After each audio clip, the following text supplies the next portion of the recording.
بسم الله الرحمن الرحيم الحمد لله رب العالمين وصلى الله وسلم وبارك على المبعوث رحمة للعالمين سيدنا محمد وعلى آله وصحبه ومن اهتدى بهديه واستنى بسنته إلى يوم الدين. أما بعد، السلام عليكم ورحمة الله وبركاته. Women around the Prophet alayhi salatu wasalam, as soon as you hear this title, one of the first names that pops up is the name of our mother, our beloved mother, who was the love of the Prophet alayhi salatu wasalam, the most beloved of his wives, that he declared that he loves her more than anyone else. Her name was Aisha. May Allah be pleased with her. Her father's name was Abu Bakr as-Siddiq ibn Abi Quhafa. Abu Bakr's name was Abdullah and his father's name was Uthman, but they were known for their nicknames. So everybody knows Abu Bakr, the son of Abi Quhafa. And her mother was Roman, the daughter of Amir al-Kinaniyya. Aisha had many names, and her nickname was Abdullah, Abdullah, though she did not have any of her own offspring. But her sister, Asma bint Abi Bakr, may Allah be pleased with them, had a son. Her sister was married to Az-Zubayr ibn al-Awwam, and she had a son by the name of Abdullah ibn Zubayr, who was one of the companions as well. So she loved her nephew. Aisha loved her nephew, so she was called Abdullah because of her taking care of him. And the Prophet approved that, alayhi salatu wasalam. She was also known as As-Siddiqah because her father was As-Siddiq, the most truthful, the one that believes. She was also known as Mu'mineen, and that was her title to all of the companions and all those who followed afterwards, because she was the Prophet's sallallahu alaihi wasallam's wife in this life, and she is his wife in paradise as well. She was also known as different names that the Prophet used to call her, alayhi salatu wasalam. So whenever he was joyful and happy with her, he would call her Ya Aish. And in Arabic, this is known as At-Tarkhim, not saying the full word, not saying the full name. So he used to say Ya Aish. Also, he used to call her as Al-Muwaffaqa, the one who's guidely and successful. She's guided to know the right answer. And sometimes he would call her the daughter of As-Siddiq, or the daughter of Abi Bakr. And this is to uplift her status among the others, because being attributed to such a mountain as Abu Bakr or As-Siddiq is an honor by itself. Also, the Prophet used to nickname her as Al-Humayra. And she was called Al-Humayra due to the fact that she was white and had some redness in her due to her whiteness. So the Prophet used to say, learn from this Al-Humayra. When was she born? She was born 7 years before the hijrah from Mecca to Medina. So she was born in Mecca, and she noticed all the suffering and the trouble the Muslims had encountered in Mecca. She was born to a Muslim family. So she opened her eyes to find her father, mother, siblings, all accepting Islam and practicing it. And she spent 9 years of her life in her father's house, and the other 9 years were in the Prophet's house, alayhi salatu wassalam. When we spoke about Sauda, we talked about what had happened to the Prophet alayhi salatu wassalam after the death of his beloved wife Khadija, and how Khawla bint Hakeem came to the Prophet alayhi salatu wassalam proposing that he gets married. And she told him that there are two candidates, a virgin and a non-virgin. And the virgin was Aisha bint Abi Bakr. So the Prophet ﷺ delegated the mission to Khawla to go and check whether they accept his proposal or not. When Khawla went to Ruman, the mother of Aisha, she was overwhelmed with happiness because this is an honor second to none. But she understood that such a decision can only be made by the father, who is the guardian. And Abu Bakr was not in the house. So she asked Khawla to wait until Abu Bakr comes. When Abu Bakr came, he had a problem. The problem was that Aisha was already engaged, though she was 6 years of age, she was already engaged to someone else, Jubayr ibn Mut'am ibn Adi, who was at the time not a Muslim. So he could not go back on his word. So he had to go and speak to them. And Mut'am ibn Adi, who was an idol worshipper, did not like Islam, so he asked Abu Bakr, if my son marries your daughter, would she brainwash him and call him to this religion? I don't want such a marriage. So Abu Bakr was happy that he broke the engagement from his side and not from Abu Bakr's side. And he went and accepted the proposal, and the marriage contract was conducted. One would argue and say, how can a 6-year-old child get married? And we spoke about this so many times that nowadays this sounds very awkward and inappropriate. At that time, it was the norm. So she was engaged before the Prophet ﷺ proposed, which was the norm. The Prophet's mother, as you remember, got married when she was 13 years of age. That was the norm. Even the enemies of Islam at that time, among the idol worshippers, the Jews, the Christians, you call them, you name them, they're there. Not a single one ever criticized the Prophet ﷺ for marrying, quote unquote, a child.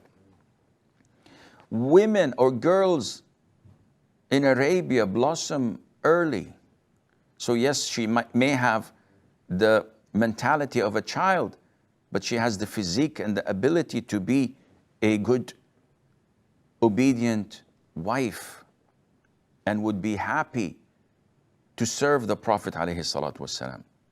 Any couple would care for their daughter the most, and it would be on the top of their list, is to give her to a righteous man who would take care of her. And who could take care of Aisha better than the Prophet ﷺ? It's an investment in this life and the hereafter that nothing can compare to it.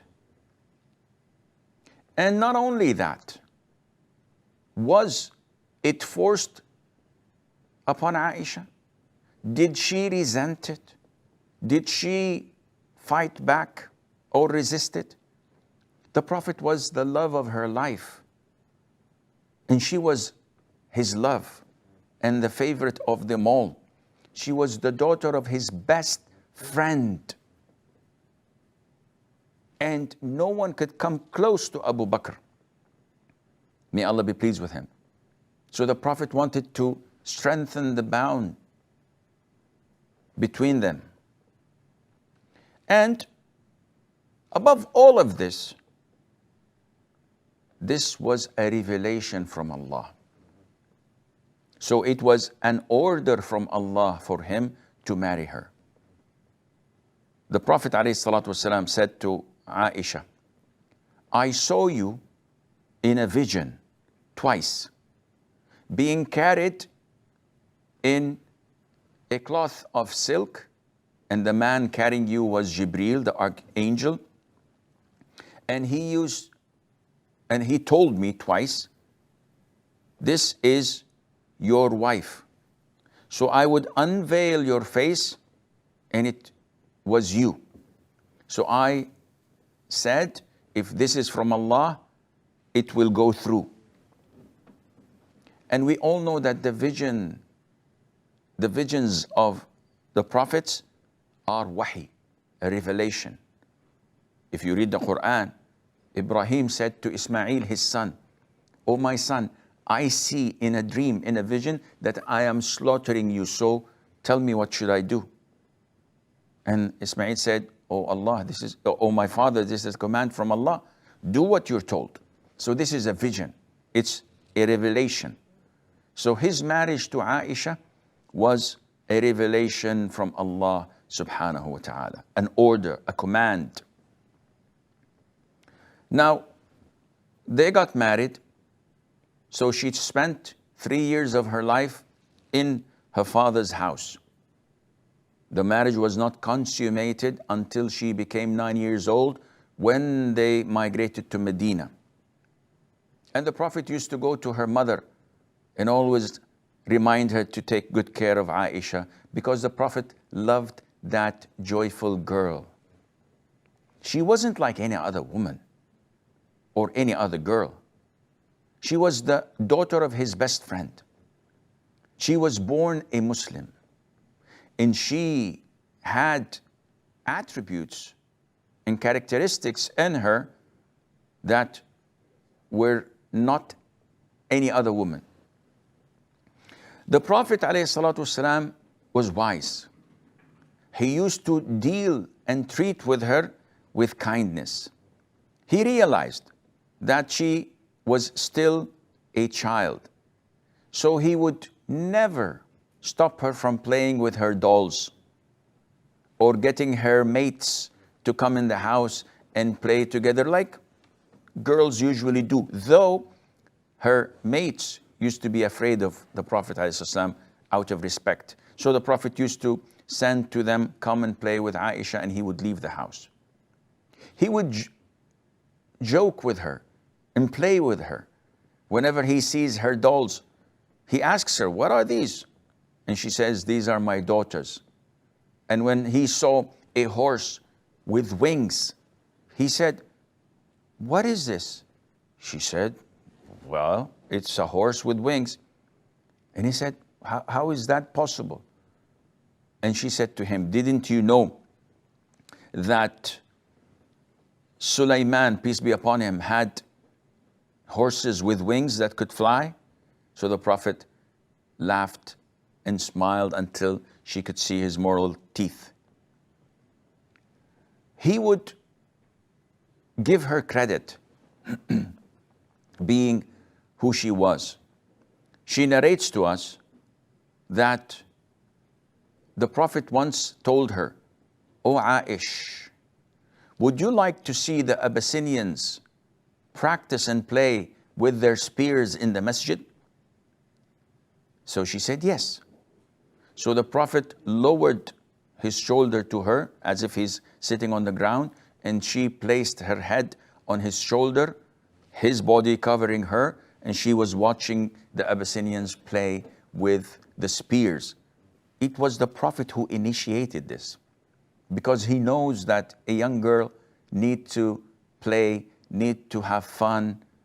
And this is why she said at the end of the hadith, "Therefore, whenever you see a young girl, always pay attention to her age. Don't put so many responsibilities. And this is what we usually fail in doing. We place a lot of responsibilities on children. And we reprimand them, we scold them. You shouldn't have done that.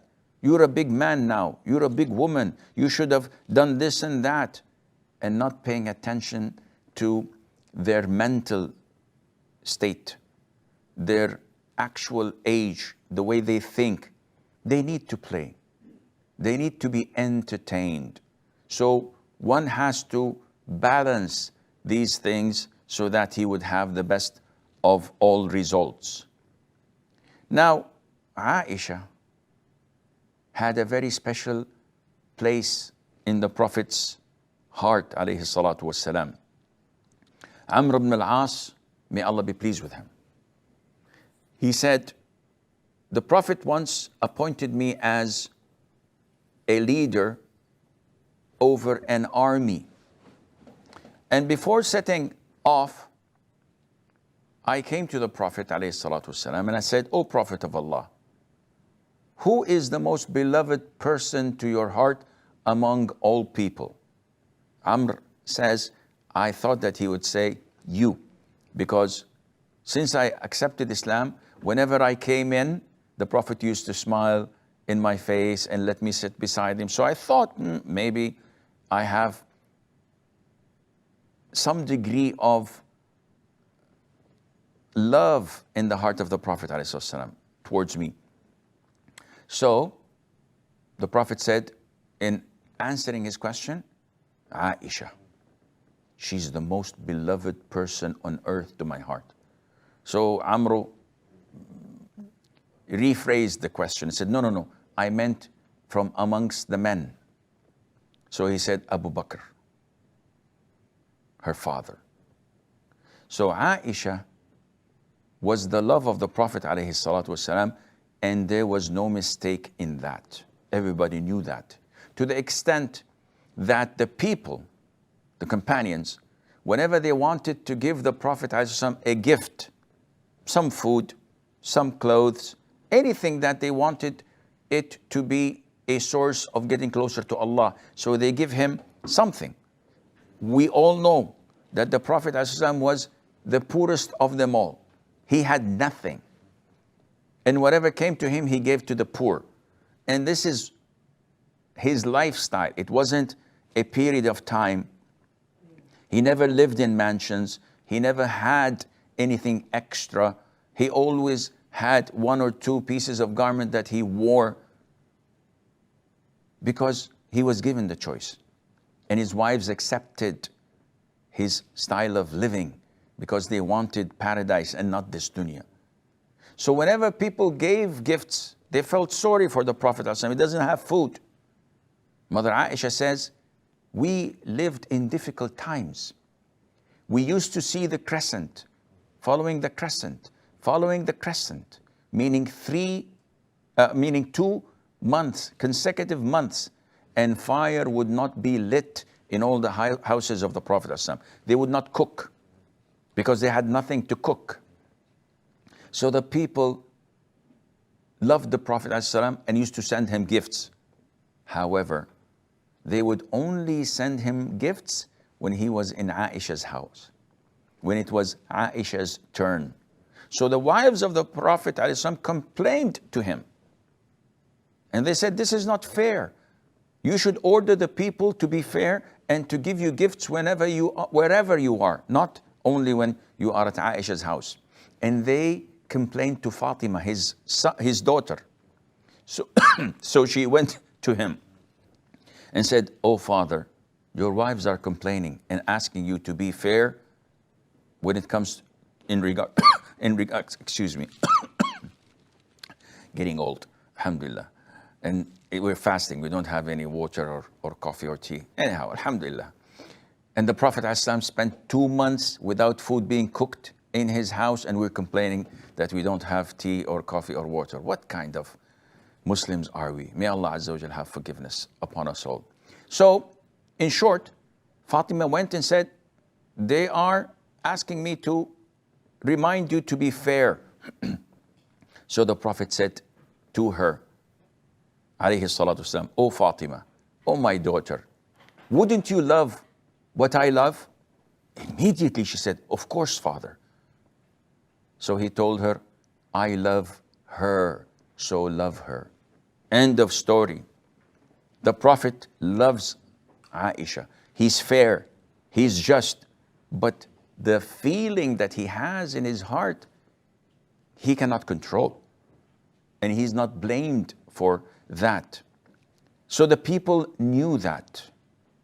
Aisha saw Jibreel in the form of a man talking to the Prophet ﷺ. And she said, "Who was that man you're talking to?" And the Prophet said, "You saw him?" She said, "Yes. He looked like Dihya al-Kalbi. May Allah be pleased with him, a companion." He said to her, "That was Jibreel." And later on, Jibreel came and said, "O Prophet of Allah, give salam to Aisha." So he said, "Aisha, Jibreel is giving you salam." And she said, "Alayhi salam wa rahmatullahi wa barakatuh." You see what we don't see, O Prophet of Allah. She had many blessings on the ummah. Once she lost a necklace. The Prophet sent companions to look for it. They were late. It was Asr time. They did not have water, so they prayed as they were. No water, nothing. No wudu. And they came and told the Prophet ﷺ, and they did not know what to do.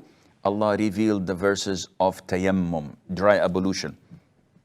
Usayd ibn Hudayr, may Allah be pleased with him, said, "May Allah reward you, the family of Abu Bakr.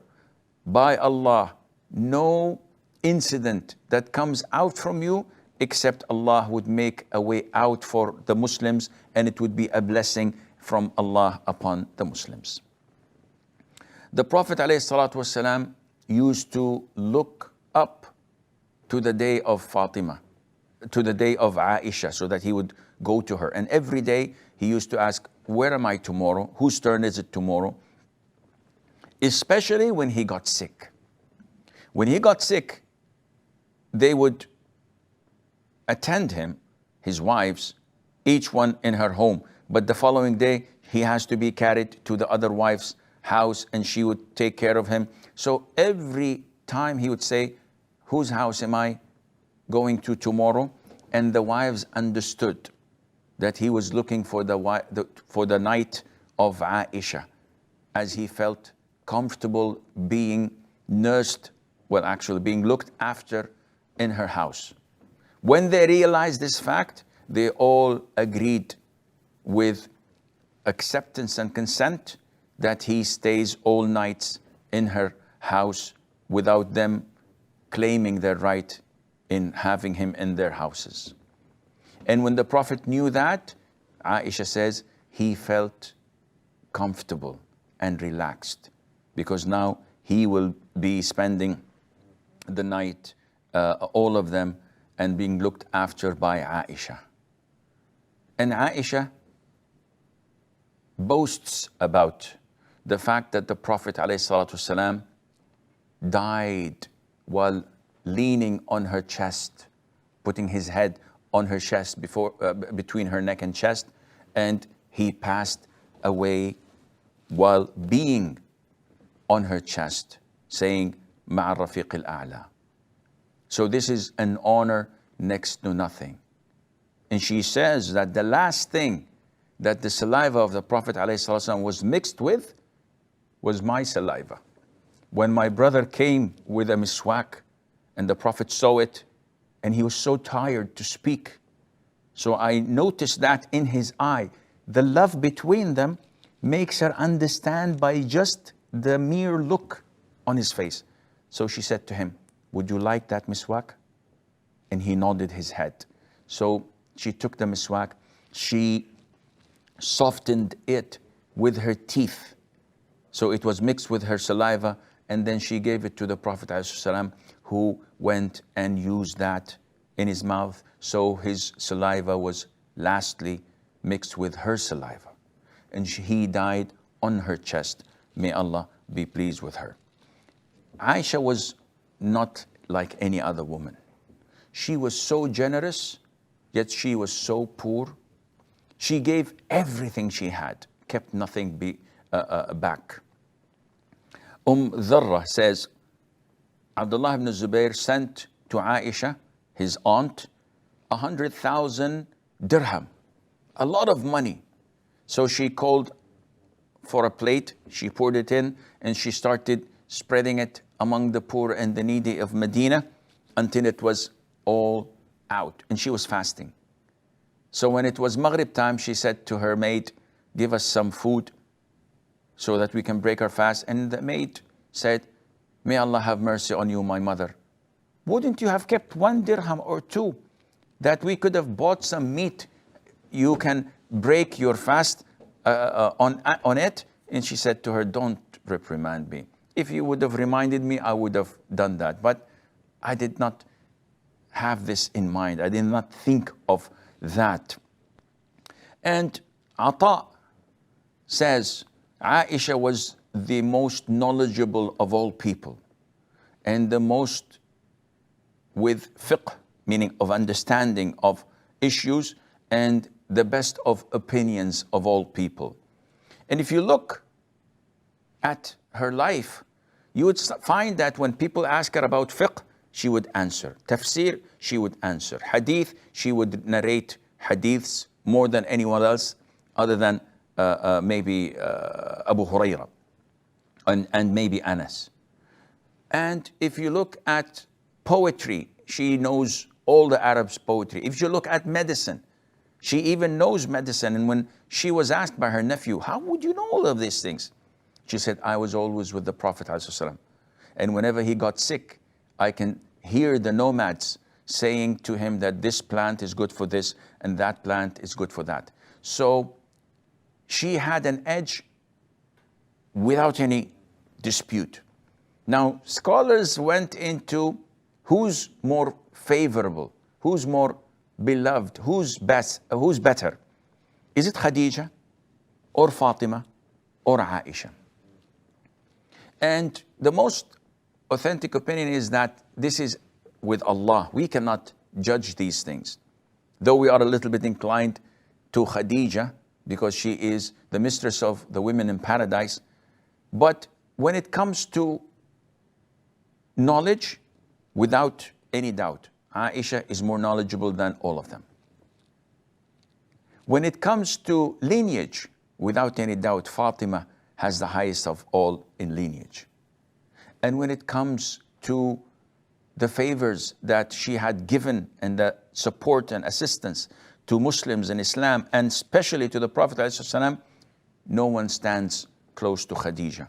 So Aisha gave the whole Muslim world a lot of knowledge that till date we depend on it.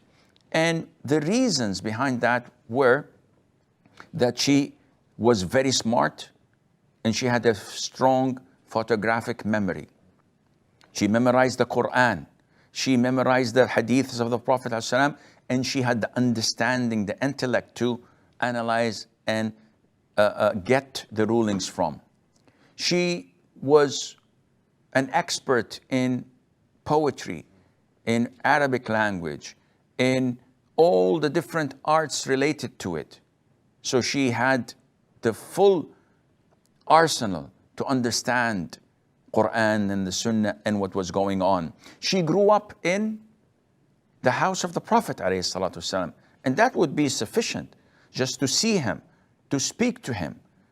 And if you add to that, that the Prophet was also keen on teaching her, on talking with her, and making her understand, because he knew that she would convey all of this to his ummah.